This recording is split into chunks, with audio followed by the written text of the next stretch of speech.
Welcome to London Feng Shui I-Ching School. This is a free tips and free theories teaching for you, help you to understand what Feng Shui is. And my name is Liu Xinliu, and I'm the founder of London Feng Shui I-Ching School. Today, before I talking about the theories in Feng Shui, I'm going to talk about the general situation and in Western countries about Feng Shui. There are a lot of websites they build to try to spreading their Feng Shui theories and try to help a lot of people to gain health and to gain money, of course.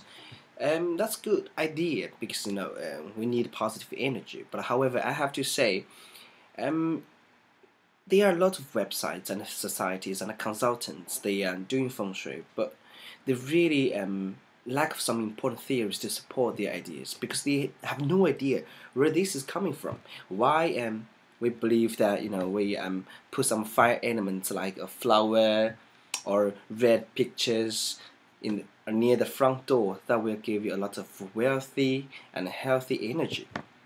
A lot of consultants they are doing that, and you just check the YouTube, you will see a lot of consultants that mention that. However, they do not really understand about it. Think about it. If everybody put some red pictures near the door, is that the money is coming? Is that like that easy? No, of course not.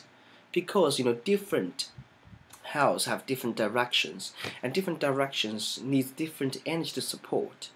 Besides, you need to understand, does the front door in the right positive energy area? Otherwise, you're gonna not just use, okay, for example, this is and the front door is in the north side, which means water. Should I use some water picture to support the energy? It's not that easy because you need to understand first what the door energy is that negative or positive?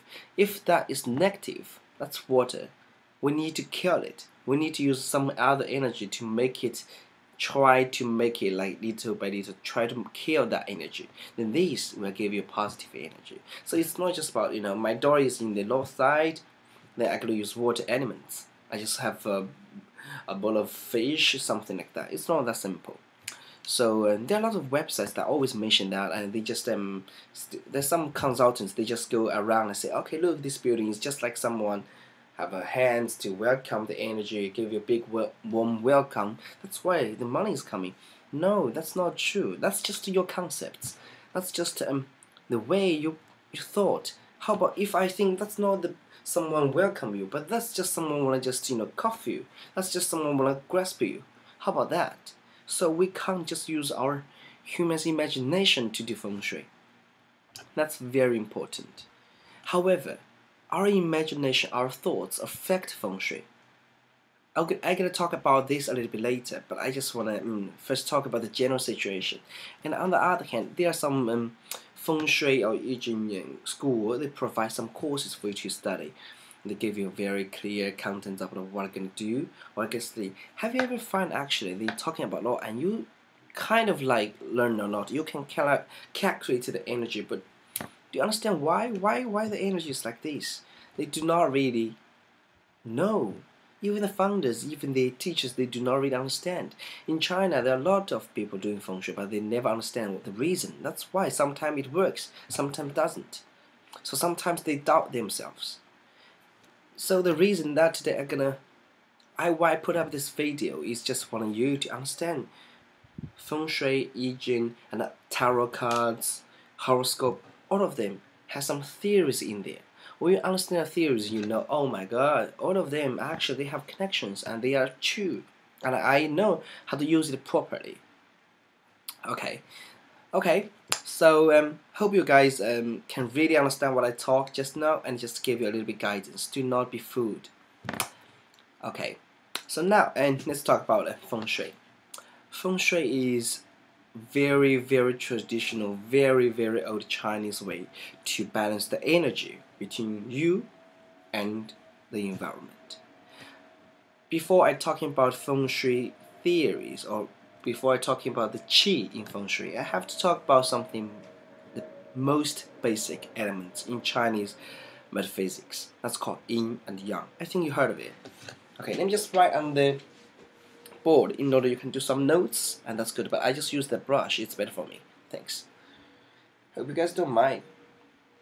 Okay, so first we talk about yin and yang.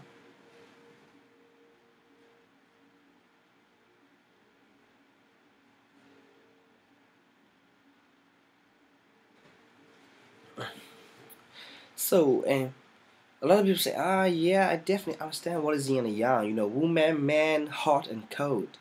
And that's good. They are kind of relationships. But you have to understand actually yin yang is not just about the object itself. It's about the relative relationship between two objects. So now let me give an example. Now you will understand the yin yang theories. And people say yang is hot, yin is cold. Okay, that's true. Like yang is cold, and yang is hot, yin is cold. Okay, so I just say 100 degrees of the water. Is that yang and yin? Okay, I know a lot of you guys maybe say, I think most of you guys gonna say it's yang because it's really hot. It's really hot. However, it's not. We can't decide because when we're talking about something, when we talk something yin and yang, we have to find the compare objects. When we're talking about hot, it means we compare with cold. It's hot itself. It doesn't have hot or cold. Okay, so like what I say, 100 degrees compare with our body temperature, with the normal water we can drink. Yeah, it's hot. It's young. It's very, very young. It's very, very hot. However, if the 100 degrees compare with the 200 degrees water, what did I say? That could be yin. So you see, yin and yang actually is changing. There is no actually fixed yin and yang thing because they are changing all the time. If you have this concept, you will understand a lot of theories in Feng Shui now. Then you're gonna use, okay, you know, sometimes I gonna use this theory, sometimes I'm gonna use that. You know how to change. Depends on different areas, depends on different situations.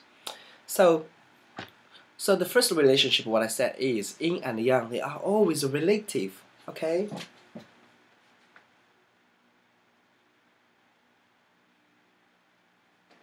They're always relative relationship. They can't just say, okay, for example, and you see hard, okay, like the hammer compare with the brush.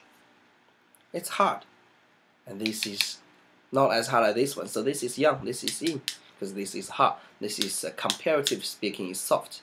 But if the brush compares with the pitch, which is harder? This one is harder, this is softer. So this is yang, this is yin.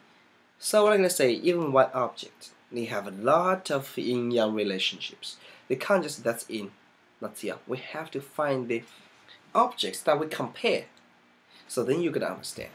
So another example is when we say, okay, your mom and your dad, which is yin, which is yang. Yeah, from the, how to say, from the gender, say, your father is yang, your mom is yin. There is no doubt. There's no doubt at all. So, but you know, think about if your mom and you compare your mom and you, your mom could be yang, you could be yin, because your mom is older than you, right? And your mom compare with her mom, he could be yin because she's the daughter. So the relationship is changing all the time. It's relative. Yin Yang theory, the most important thing is relative. The second main theory of Yin Yang is actually they are transforming, they're changing, they're switching. For example, let's talk about the season. Summer is really hot, winter is quite cold. So we see summer is yang and winter is yin, there's no doubt. However, when summer reaches the hottest period of time, and in China probably should be around September, November, I think. Yeah, October something. September is the hottest period probably. So after that, you're gonna be cooler down, right? So this is just like, okay, this is spring. This is summer. This is fall. okay, autumn, and this is winter. Look at, it's quite, see, winter is the coldest, right? So that's yin, pure, very, very yin, we see in the lowest. But the yin starts to grow to spring, so the yin decrease, the yang increase, right? So the yang is coming here, a lot of yang already. And yeah, this does have some yin and yang, okay? So that's why we see spring is always the best season to live, because they have yin and yang, the energy is so balanced, right? So that's why spring, everything is blooming, you like it, right? You like the season. So here, continue, go to summer. So yang reaches the maximum. Yang reaches the maximum, right? And when the yang reach the maximum, what does that mean? It means when you go to the maximum, you get a drop. The yang decrease and the fall is coming. That's why the weather, it's better, it's cooler. And in this, around this area, this period, yin and yang is very balanced. That's why we have harvest. See, harvest. Then yin continue increase and reach the maximum. So you will see yin and yang, they're transforming. When yang reach the top, yin starts. When yin reach the top, yang starts. Like this. So I hope you can understand what I'm talking about this theory. So this is quite important. And you have to understand this, otherwise you can't really use Feng Shui theories to apply to the real practical houses or even yourself. Because, for example, when I talk about, for example, the house, as I say, okay, because in Feng Shui, in the north direction, normally, most of the time, means black. I mean, black means the color, means water, the elements water. Okay, black.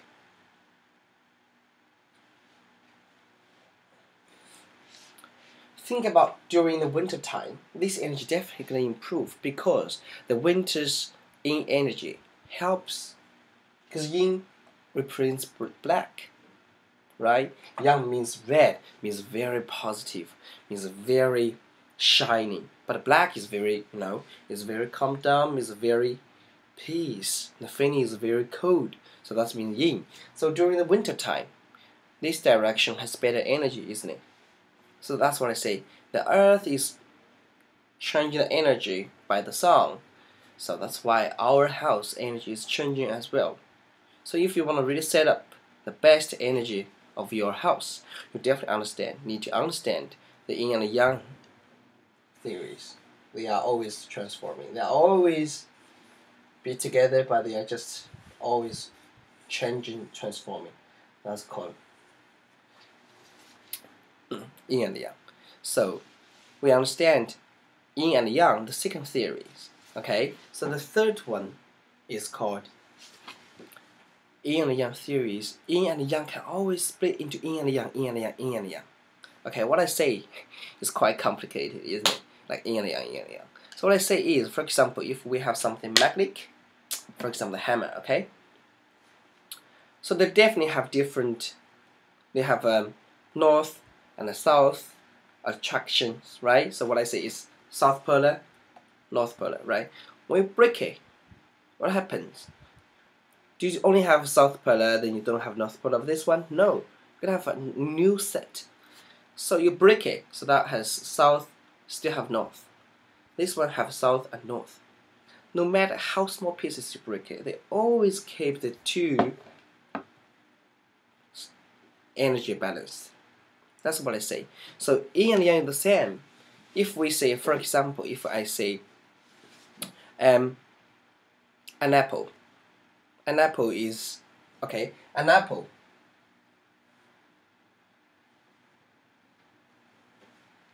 An apple and pineapple.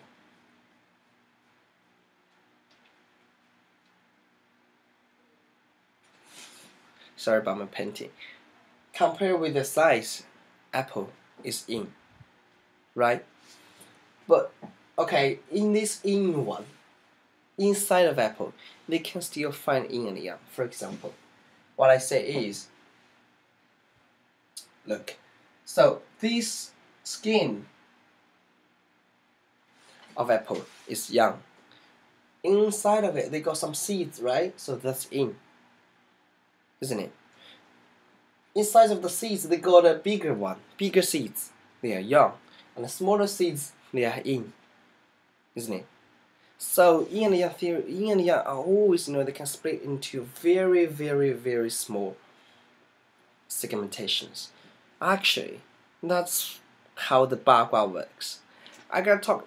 Yeah, the theory is kind of very complicated, but if you understand the basic theories, when you try to understand Bagua, I-Ching, that could be very easy. Because why we always have, for example, this is yang, okay, in I-Ching, this is yin. So that's why they can always split. They can become, this can become yin and yang. And this yin can still become yin and yang. Okay, they can combine together. They put together, that's yin and yang like this. Okay, so actually they are always can be splitted. So that's another theories of yin and yang. Yeah, I can give another example. Is like even the winter, summer. For example, I say summer. Okay, just give example. Maybe 28th of September is the hottest period of 2013 in London. Okay, so that's very, very, very young. It's the hottest period, okay, in this year. However, even though this is young, right? But during that day, they have the hottest time. They have the hottest time hour. So which means maybe it's in the noon time. So for example, maybe it's 2 p.m. in the 24 hours. Okay, so in this day is hot. It's the hottest. That's why it's young. But if we go more specifically, in the 24 hours, maybe 2 a.m. is the hottest period. So that period is the hottest period, which means that is young. And the rest of the time, they are yin, right? Okay, again, in the 2 p.m., they can split. It may be 2:38 is the hottest period, and the rest, they are yin. But these yin compared with these, they are yang. These yin compared with these, they are yang. So you know what I mean, right? So I think it's quite simple, and it's quite complicated, but it's quite simple as well, because it's just some theories about yin-yang relationships. When you understand those three yin-yang relationships, you will have a very, very big step of your Feng Shui study. So hope you guys like this course. Hope you guys like this video. And just leave me some comments, then I'm gonna put up more videos to help you. Thank you.